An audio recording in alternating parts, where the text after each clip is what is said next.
Soir, un hebdo introuvable, des caricatures et un bel engagement. Voici l'actualité ce soir du 6 minutes Strasbourg Eurométropole. Où est Charlie? Pas dans les kiosques de la communauté urbaine de Strasbourg en tout cas. Impossible de mettre la main sur le nouveau numéro de Charlie Hebdo sorti ce matin. L'édition des survivants, comme est appelé ce numéro 1178, s'est arraché dès l'aube auprès des revendeurs. Tout est parti en quelques minutes, du jamais vu. À Plopsheim, nous avons rencontré Jean-Joseph, déçu de ne pas avoir son Charlie. Comme tant d'autres, c'est la toute première fois qu'il voulait acheter l'hebdo satirique pour voir si c'est hard. C'est la première fois, mais j'ai quand même curieux de voir un petit peu l'image de ce journal. Ce qui marque, voilà, pour moi, ce sera une surprise de lire un petit peu ce qu'ils ont marqué suivant l'événement, ce qui s'est passé les derniers temps. Si c'est pas trop hard, ce qu'ils ont marqué, voilà. Pour lire Charlie Hebdo ce matin, il fallait regarder les chaînes d'infos en continu qui ont décrypté la nouvelle édition toute la matinée. Emmanuel Fischer n'a plus qu'un seul exemplaire de Charlie dans son débit de tabac de Plopsheim, le sien. D'habitude, il écoule 1 à 2 numéros par semaine. Aujourd'hui, il ne sait pas comment honorer les réservations. Des professionnels indiquent qu'il n'y aurait eu que 6000 exemplaires de Charlie Hebdo pour toute la région. Ce matin, j'en ai eu 11. Et à l'ouverture, j'avais 35 personnes qui m'attendaient à 6h30. Et malheureusement, il n'y en avait plus pour les clients qui attendaient devant la porte parce qu'ils étaient tous réservés. Moi, je dois en avoir à peu près 70 en réservation et je pense que j'arriverai pas à honorer toutes les réservations pour demain.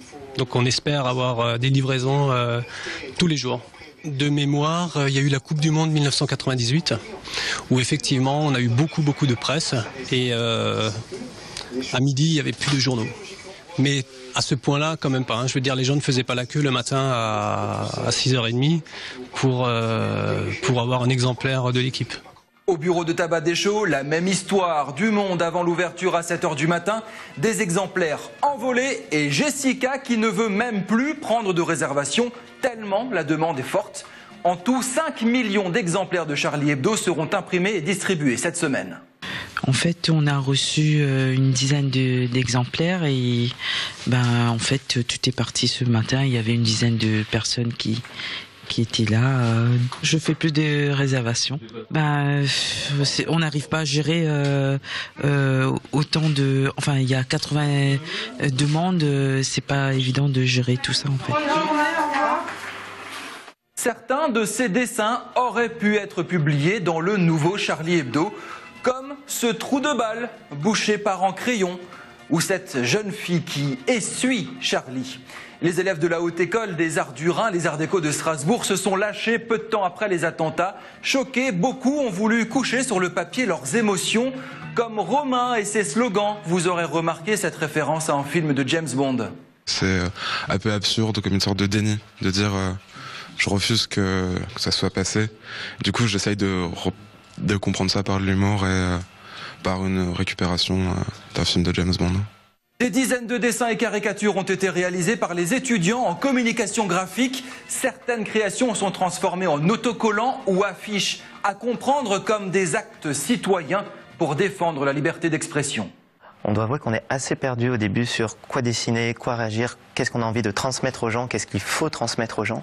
Et ça a vraiment été, dans un premier temps, plus quelque chose de spontané et de l'ordre de l'émotion. On a couché sur le papier les premières choses qui nous passaient par l'esprit, sans vraiment de recul. Et c'est justement une phase intéressante qui se passe maintenant parce qu'on arrive au moment où on a le temps de réfléchir, de lire, de se poser des questions. Et on voit comment le débat et comment les dessins, comment toute la production des Arts Déco évolue vers quelque chose de plus lucide. Et la différence, c'est que maintenant, on se pose des questions non plus sur simplement l'hommage, non plus simplement sur les actes à chaud, mais sur la manière dont ça a été médiatisé. Est-ce qu'on est d'accord avec cette manière-là de transmettre cette information ou pas ?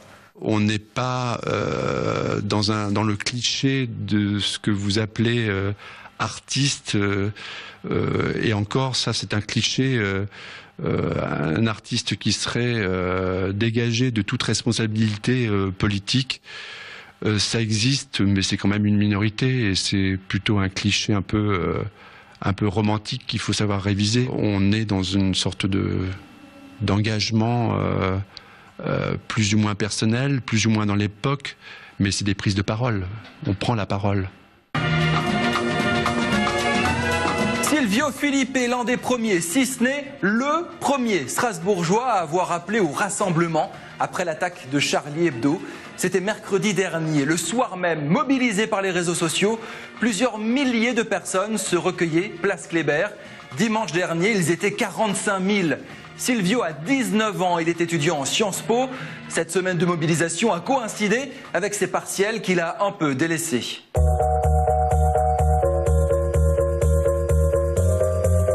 Je retiens une mobilisation sans précédent et une mobilisation surtout citoyenne avant tout. Une mobilisation pour des valeurs, une mobilisation pas uniquement pour rendre hommage aux personnes qui ont été tuées. C'est vraiment je dirais pas une unité nationale, mais une certaine communion autour des valeurs qui nous rassemblent. Et je pense que c'est là-dessus qu'il faudra vraiment travailler.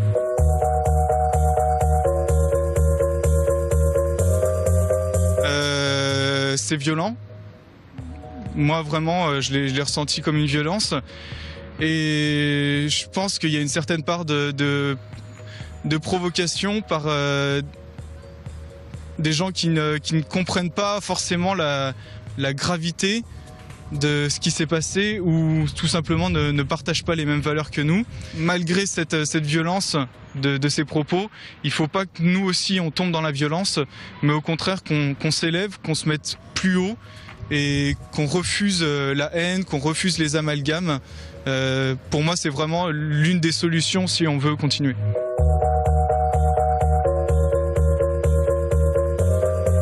C'est extrêmement difficile parce que pour des valeurs, on ne peut pas prendre effectivement un acte législatif simplement pour changer les choses. Il faut vraiment qu'il y ait un travail tous ensemble et il faut absolument qu'on ait un débat démocratique pour savoir maintenant qu'est-ce qu'on fait. Cicero Métro sur Twitter pour commenter l'actualité. Salut, à demain.